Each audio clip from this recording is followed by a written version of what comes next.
Hey, welcome back to the channel. In this video, I'm going to be showing off a tier 102 clear with the Pure Summoner Necromancer build that I've been using. And originally it was just going to be tier 100, but when I went to go fight the boss, I actually brought in a shrine with me, which was the first time I'd done this in like 10 hours I played the pit, and it just blew up the boss immediately, so I was like, well, I can't really make a video on that. That doesn't really help explain anything. So for this video, it's going to be tier 102, and I'm just going to play this in the background and then just kind of give some commentary over top of it. Alright, now that we're in talking about the build, we're going to be using Army of the Dead as frequently as we can.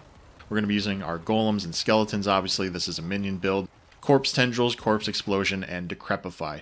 Now with Tempering added into Season 4, we're going to increase the radius for our Decrepify and Corpse Tendrils just to ridiculous amounts. So now we can just stand in the back here with our mages, and we're just going to spam Corpse Explosion over and over. Now I'm just going to explain how I got to this build. First, I played the Bone Summoner, the Bone Spear, with some minions, and that did okay. I don't think I had the proper manuals, or I just didn't have the correct gear to go very far, because it was doing the thing. It was, my minions were throwing bone spears all over the place, but the damage just wasn't doing that much. So I got to about tier 20 with the pit, and then I moved over to a Blight build. And, well, specifically what happened was I fought Uber Grégoire, the level 200 Grégoire, and he dropped a bunch of items for me, one of them being the new Necro Amulet, which basically turns the Blight skill into a shotgun, and now you just shoot off a bunch of Blights whenever you use the ability. So I switched over to a Blight build, which carried me pretty far. I got all the way up to about tier 85, and then I just hit a wall. I could not progress any further. I wasn't dealing as much damage as I needed to, and I had 30,000 armor, like a ridiculous amount of armor. Over 30,000 armor without elixirs or incense or anything. And I was still getting one-shot, specifically by the bosses. The boss fights, I just wasn't dealing enough damage to kill them. So, and you have to be up close so that you can, all of your shotgun blasts from the Blight will connect with the boss. And it just wasn't dealing that much damage, so I decided, after a couple hours of that, actually, I decided to switch over to a Pure Summoner Necro. And this build has just been a lot of fun. Now, what I've had since the beginning of playing this PTR, my Necro, as you can see, is pretty quick. I have a greater affix of movement speed on my boots. I have just a basic movement speed on my boots. And then I think my amulet also has some kind of movement speed. So my Necro is moving at like 1.8 times speed, 180%. And it's just a lot of fun to play this build where, as you can see, I almost died right there. You're still almost getting one hit. But what I'm doing right now is just running around. I kind of poke my head into a room. I go back behind my minions, and then I'll just spam all the different abilities. So as you can see, that's what I did right here. And the speed gives me enough time so where I can dodge all the abilities. So really, I'm not dying unless I make a stupid mistake. Or if what happens is one of my least favorite things about the pit, you're traveling south, like I am right now. I'm traveling southeast. It's not very fun, because especially when you're getting one hit by everything, when you can't see where you're going, you end up dying a lot. And when I started this build, one thing that it reminded me of is I used to play youth soccer when I was younger.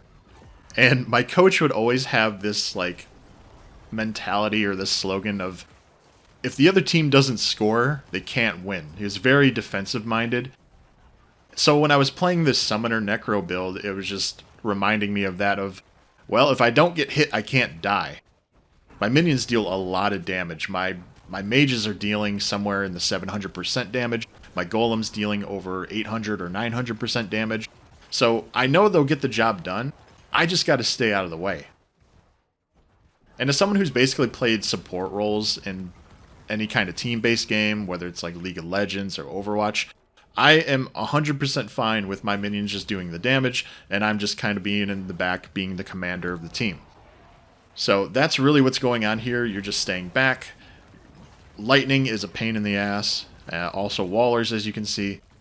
But it's actually pretty fun. It's pretty high stress. I want to say it's high skill because you will die to getting hit by one of these things.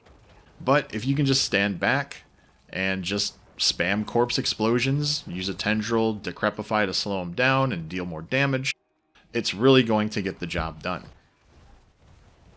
So as we can see, the Guardian's Lair portal opened. And before I fight a boss, I like to make sure Army of the Dead is up so that I can immediately cast it. I'm going to send my golem into the middle so that it'll spawn a bunch of corpses, and I'm just going to spam. Now, every time I fight a boss, I just run in circles because I'm fast enough to dodge everything. Like there's a attack right there. Sometimes Elias will spawn those 3 little orbs that follow you around. Sometimes Lilith will spawn. And Lilith is actually a lot easier because we're not confined to that smaller arena. You just gotta watch out for those one-hit wave things that kill you. But this is all we're doing. We're just running in circles over and over again until he dies. We cast Army of the Dead when it comes up again. We send the golem in the middle to spawn more corpses.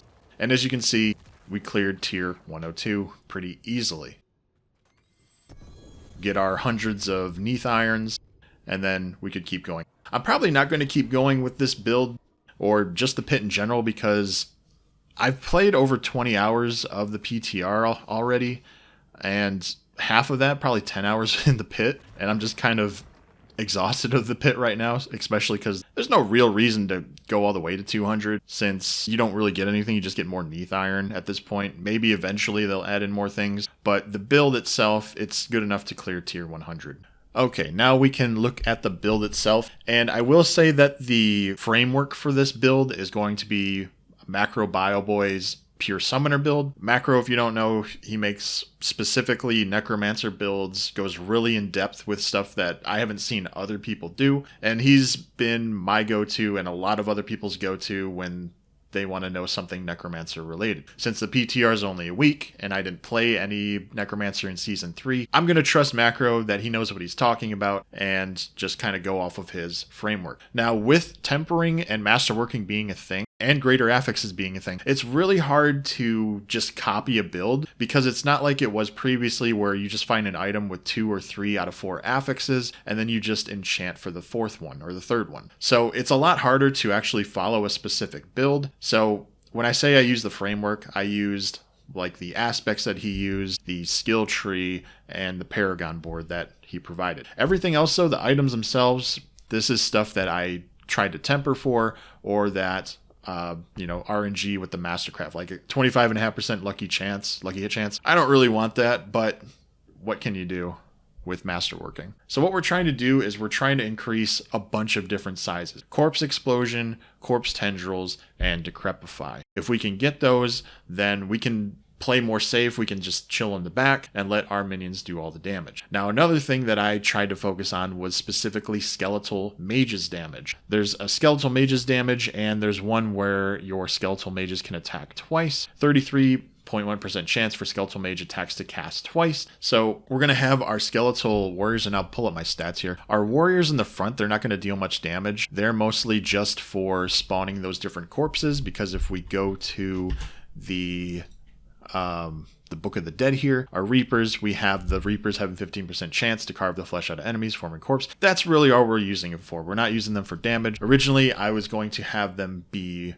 the armor ones, the armor skeletons, or the defenders that cast taunt, but having them spawn corpses is just way more beneficial, way better. So going back to the stats, we have warriors dealing 45, but now our mages are dealing 769, and the golem is dealing 826. Ring of the Sacrilegious Soul, we got a greater affix on the corpse skills, and then we hit it twice with masterworking. That's definitely helpful. Hitting those 2 masterworks on the greater affix, which happens to be corpse skills, that just gives everything a +4. So our corpse tendrils, our corpse explosion, it's just good stuff. But that's the only unique I have is the Sacrilegious Soul Ring, and I got this just from a Helltide. I randomly was going through Helltides and it dropped. I don't think I've even fought Varshan once since the PTR has been out, and this is my 2nd Sacrilegious Soul Ring I've got. So you don't have to specifically fight the bosses now. You can just go into Helltide and just get some good RNG. And then the other important thing is just movement speed. So I have a greater affix,